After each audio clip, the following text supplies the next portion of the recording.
Prva od 3 prijateljskih tekem v letu 2014 je dišala po svetovnem prvenstvu izpred 4 let.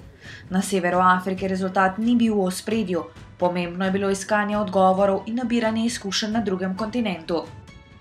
Alžirija je vsaj za Slovence posebna dežela. Če so spomini na alžirsko pravljico lepi za voljo dvoboja v Južni Afriki, pa so domačini v Alžiru in Blidi sprejeli naše reprezentante, kot da so tudi ti udeleženci svetovnega prvenstva v Braziliji. Alžirska 7. sila je bila neumorna, slovensko reprezentanco so čakali že pri pobiranju prtljage po pristanku Adrijinega letala. Selektor izbrane vrste Srečko Katanec je pred prihodom odločil, da reprezentanca ne bo potovala na trening v Blido, zato so fantje uradni trening opravili kar v Alžiru. Po uvodnem ogrevanju sta pri igri na 2 gola pomagala tudi Aleš Čeh in Željko Milinović, ki sta se dobro kosala s svojimi varovanci.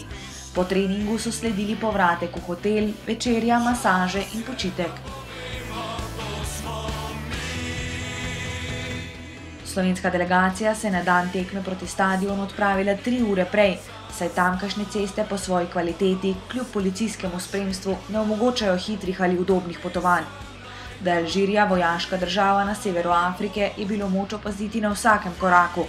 Na to so Slovence opominjali številni policisti in vojaki, ki so nadzorovali vpadnice v mesto že 25 km izven Blide.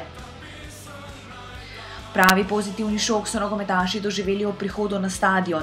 Uro in pol pred pričetkom prijateljske tekme je bilo vzdušje huronsko, na tribunah pa na začetni sodniški žvižg čakalo 20 000 ljudi. Tekma je bila za gostitelje tako posebna, saj so ravno na tem dvoboju praznovali uvrstitev na mundial. Tega je ovekovečil tudi Brazilec Pelé, ki je po uvodni predstavitvi igralcev ter obeh himnah naznanil začetek tekme. Bližnje srečanje z enim največjih nogometašev vseh časov je imel tudi Kevin Campbell, kateremu je Pelé podal žogo.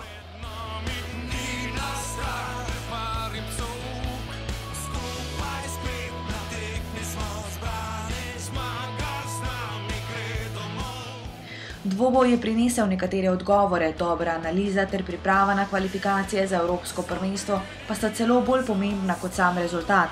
Ta bo šel, za razliko od prvega z Alžirci, hitro v pozabo.